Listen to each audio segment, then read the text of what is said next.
Assalamualaikum warahmatullahi wabarakatuh. Sobahul khair ayyuhatullah wa talibat. Kaifa halukum? Khair alhamdulillah. Tayyib ya, fi hadi fursa asamina nahnu sanabhasu an maudu al-istidlal ghairu al-mubasyarah atau penalaran tidak langsung. Jadi hari ini merupakan lanjutan dari materi yang kemarin. Jadi kemarin kita membahas tentang penalaran langsung. Hari ini kita masuk pada penalaran tidak langsung. Nah, maksud dari penalaran tidak langsung ini seperti apa? Penalaran tidak langsung, jadi nanti ketika teman-teman melihat ya atau menemukan referensi penyimpulan tidak langsung, nah ini sama saja, hanya istilahnya yang berbeda. Adapun penalaran tidak langsung merupakan penarikan kesimpulan berdasarkan proposisi premis mayor dan minor. Kedua premis tersebut saling berkaitan dan saling mengisi. Jadi dalam penalaran tidak langsung atau istidlal ghairu mubasyarah, ini penarikan kesimpulannya ini berdasarkan premis mayor dan minor. Misalnya apa? Premis mayornya, semua guru adalah sarjana. Premis minornya, Andi adalah guru. Konklusinya atau kesimpulannya apa? Jadi Andi adalah sarjana. Jadi diambil sini ya. Nah, kalau logika sederhananya kan gini. Ini semua guru, ini kan sama ya dengan guru ini. Jadi kita ambil yang berbeda. Nah, bisa diambil Andi adalah sarjana. Ini konklusinya. Jadi ada premis mayor dan ada premis minor. Mayor ini kan yang lebih besar ya artinya. Nah, kemudian dalam penalaran tidak langsung ini mengenal atau di dalamnya mencakup beberapa kategori. Yang pertama yakni silogisme kategoris, silogisme hipotesis, antimema. Nah, ini ya yang ketutupan dengan video ini polisilogisme dan sorites, kemudian epikirema, dan yang terakhir adalah dilema. Di sini tentunya pembahasan ini sebenarnya itu sangat banyak sekali. Sangat banyak sekali, ada kalau 30 halaman. Jadi di sini saya mencoba untuk menyederhanakannya menggunakan contoh-contoh. Yang pertama yakni silogisme kategoris. Silogisme merupakan penarikan konklusi yang bersifat deduktif. Maka konklusinya tidak boleh memiliki sifat yang lebih umum dari premisnya. Nah, seperti tadi ya, konklusinya itu kan lebih mengerucut, tidak umum seperti premisnya. Rumus umum silogisme kategoris, M sama dengan P. S sama dengan M, S sama dengan P. M sama dengan P, semua direktur adalah disiplin. S sama dengan M, Pak Ahmad adalah direktur. Jadi, intinya apa? Pak Ahmad adalah disiplin. Nah, ini ya yang diambil dari S dan P. Nah, ini dalam silogisme kategoris. Kemudian kita masuk pada silogisme hipotesis. Nah, silogisme hipotesis ini merupakan silogisme yang memiliki premis mayor, majemuk, dan premis minor, penyangkalan. Salah satu bagian dari premis mayor. Contohnya apa? Dalam silogisme kondisional ini ya. Contohnya mengakui anteseden ya. Anteseden. Ya ini, jika cuaca cerah, saya masuk kuliah. Nah, ini premis mayornya. Sekarang cuaca cerah. Jadi A ini terlaksana. Jadi saya masuk kuliah, C terlaksana.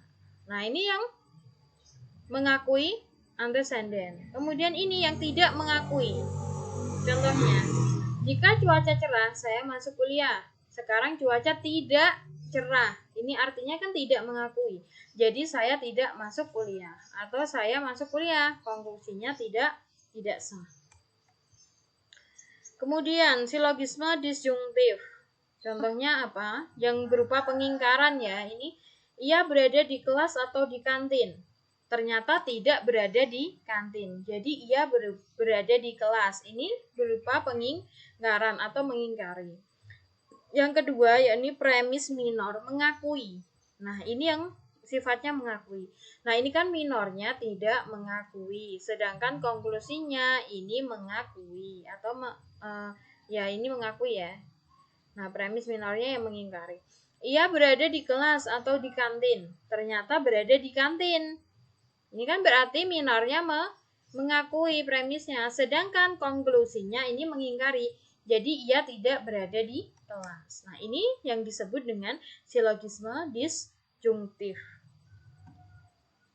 Kemudian silogisme konjungtif. Contohnya apa? Air tidak dapat panas dan dingin pada saat yang sama. Nah, ini ya konjungtif ini ya. Konjungsi itu kan artinya ada ini ya, ada bukan penjembatanan ya. Nah, ini ya kata dan. Air tidak dapat panas dan dingin pada saat yang sama. Air ini dingin, jadi air ini tidak panas. Nah, ini saya kira paham ya dengan contoh yang seperti ini. Kemudian antimema. Nah, ini saya kira teman-teman juga baru mendengar. Saya juga baru mendengar istilah antimema. Antimema merupakan silogisme yang disederhanakan atau sesuatu yang sudah jelas ini. Contohnya apa? Mamat sering bolos. Bentuk sederhana dari Mamat sering bolos, oleh karena itu dia tidak naik kelas. Jadi ketika kita melihat Mamat sering bolos, ini kan sudah sangat sederhana. Nah, ini disebut dengan antimema.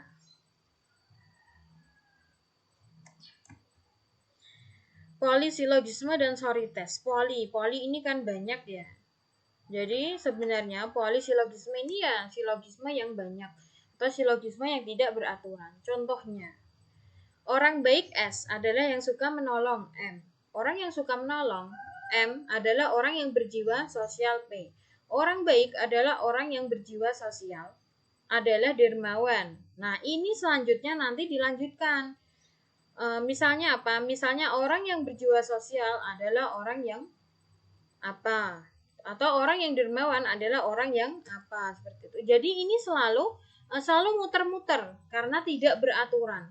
Ini ya dari S ke M, kemudian ini M lagi, ini P, ini dari S ke P ke Q, seperti itu ya.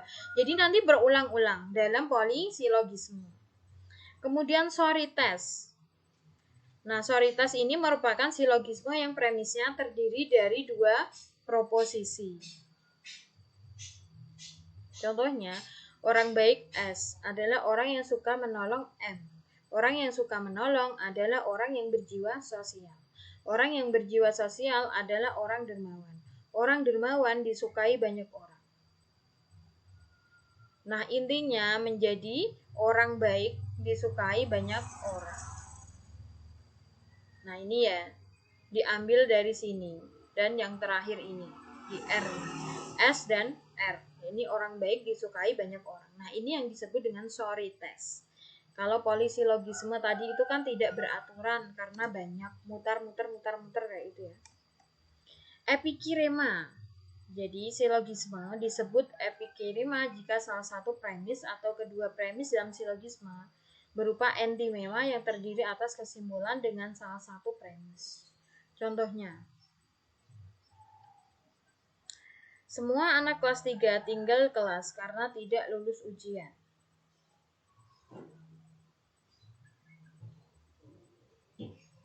Nah, Jono kelas 3. Jadi Jono tinggal kelas. Nah, ini ya. Jadi epikirema ini kan merupakan salah satu premisnya ini ada yang disebut dengan antimema. Nah, antimemanya apa? Antimemanya ya ini, semua anak kelas 3 tinggal kelas karena tidak lulus ujian. Nah, ini sebenarnya kan sudah menjelaskan ya, antimema tadi kan sesuatu yang sudah jelas. Nah, jadi semua yang kelas 3 itu tidak lulus ujian. Nah, ini kan sudah jelas. Jadi semua anak kelas 3 itu tidak lulus ujian. Kemudian dilema. Dilema adalah pembuktian atau argumentasi yang di dalamnya terdiri dari silogisme, hipotesis, dan silogisme disjungtif. Contohnya, ketika dosen memberikan materi 1 minggu sebelum kuliah, mahasiswa tidak membaca materi. Ketika dosen tidak memberi materi sebelum kuliah, mahasiswa tidak belajar sebelum kuliah. Dosen memberikan materi kuliah atau tidak memberikan materi sebelum pembelajaran, mahasiswa tidak pernah belajar sebelum kuliah. Nah, jadi ini pembuktian argumentasi yang di dalamnya terdiri dari silogisme, hipotesis, dan silogisme disjungtif. Nah, di sini ya. Nah, ini contohnya. Nanti bisa kita diskusikan lagi di WA group, di sesi diskusi. Demikian dari saya. Kurang dan lebihnya saya mohon maaf. Lanjut pada WA group. Syukran ala itimamikum. Wassalamualaikum warahmatullahi wabarakatuh. Syukran.